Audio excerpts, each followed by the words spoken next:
নমস্কার সবাইকে, কেমন আছেন সবাই? আশা করি ভালো আছেন, আমিও ভালো আছি। আপনাদেরকে বঙ্গ কুকিংয়ে স্বাগতম।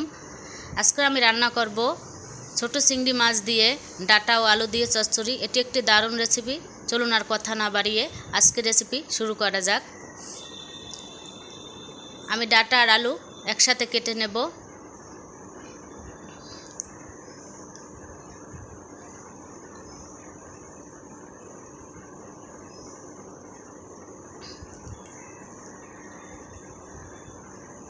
কাটা হয়ে গেছে, এখন ধুয়ে নিব।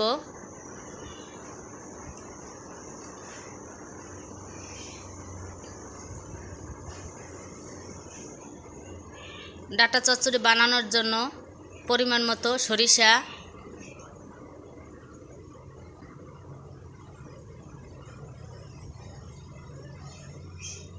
পরিমাণ মতো গোটা জিরা,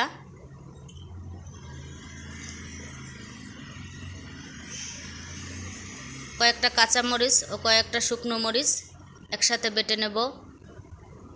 বাটা হয়ে গেছে, এখন তুলে নিব।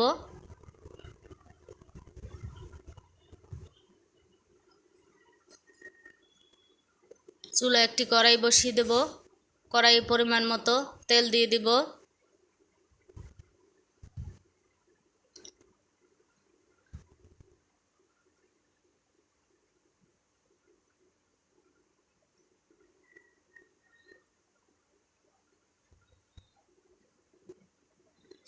তেল গরম হলে কালো জিরে ফোড়ন দিয়ে দেব।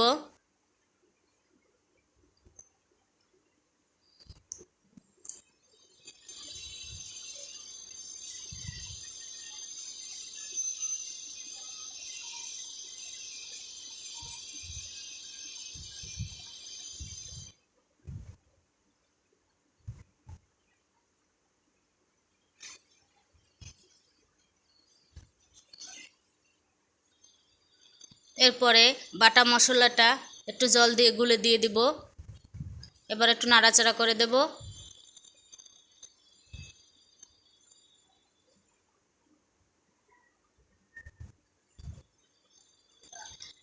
চিংড়ি মাছগুলো আগে থেকে কেটে ভালো করে ধুয়ে নিয়েছিলাম।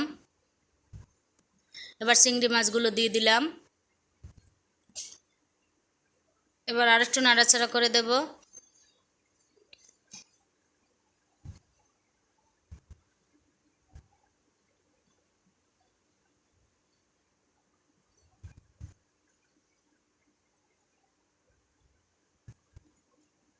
স্বাদ মতো লবণ দিয়ে দিলাম।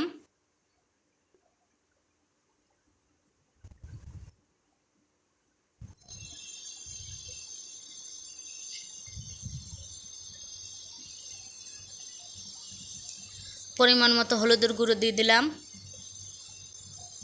এবার আর একটু নাড়াচাড়া করে দেব।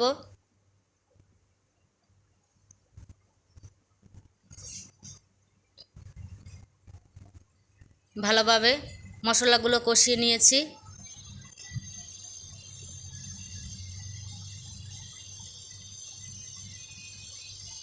এবারে ধুয়ে রাখা ডাঁটা ও আলু দিয়ে দিলাম।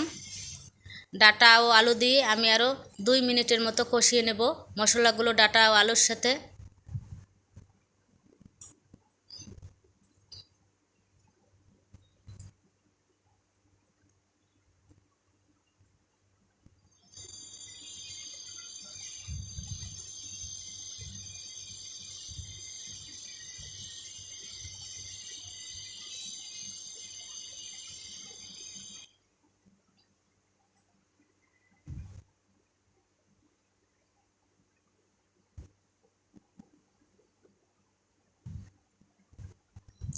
কষানো হয়ে গেছে, এখন পরিমাণ মতো জল দিয়ে দিব।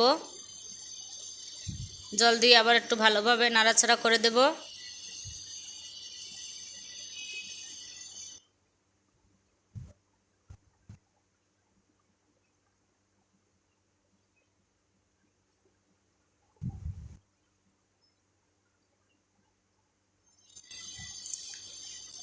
ঝোল ফুটে উঠলে চুলার জাল অল্প আছে রেখে আমি 15 মিনিটের মতো ঢাকা দিয়ে দেব। 15 মিনিট পর ঢাকনা খুলে নাড়াচাড়া করে দেব। দেখব ডাটাগুলো সিদ্ধ হয়েছে কিনা। ডাটা সিদ্ধ হয়ে গেছে।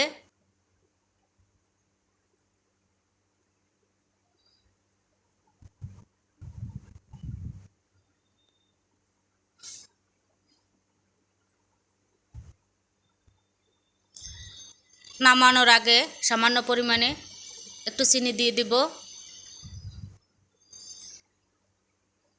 আরও 1 মিনিটের মতো রান্না করে নেব।